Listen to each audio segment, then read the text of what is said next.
During World War I, poppies were the first plants to sprout up on the scarred battlefields of France and Belgium. New life where so many had died a century ago. And that leads us to our final story tonight from Mark Phillips in London. It was a simple idea. Take the poppy, long a symbol of loss in war, and turn it into a commemoration worthy of the 100th anniversary of World War I. The war that was supposed to end all wars, but didn't.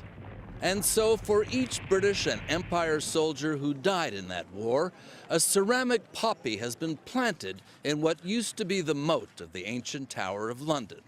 And the result has astonished and captivated a nation. Seen from the air, it's a sea of sacrifice, a flood of blood. And for the crowds who have come in their hundreds of thousands to witness it, it has been a lesson no history book can teach. It just brings home the number of lives that were lost, some might say wasted. These are only the British Commonwealth losses. They're not the German losses, they're not the American losses. Each one represents a life. 888,246 lives. A cascade of terrible beauty that shocks the eye as it tugs at the heart. Yeah, they sort of. The tower's ceremonial warders, like Alan Kingshot, have never seen crowds like it, and he thinks he knows why. When you say 888,246, you know, it's a number, but when you actually see it physically on the ground, it's so impacts, how much impact on you.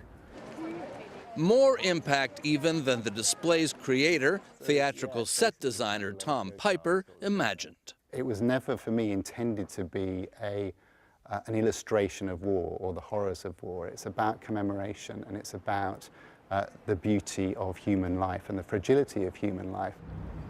Second Lieutenant W.G. Alexander, the King's Liverpool Regiment. Each evening, an honor roll of some of the names of the dead is read out.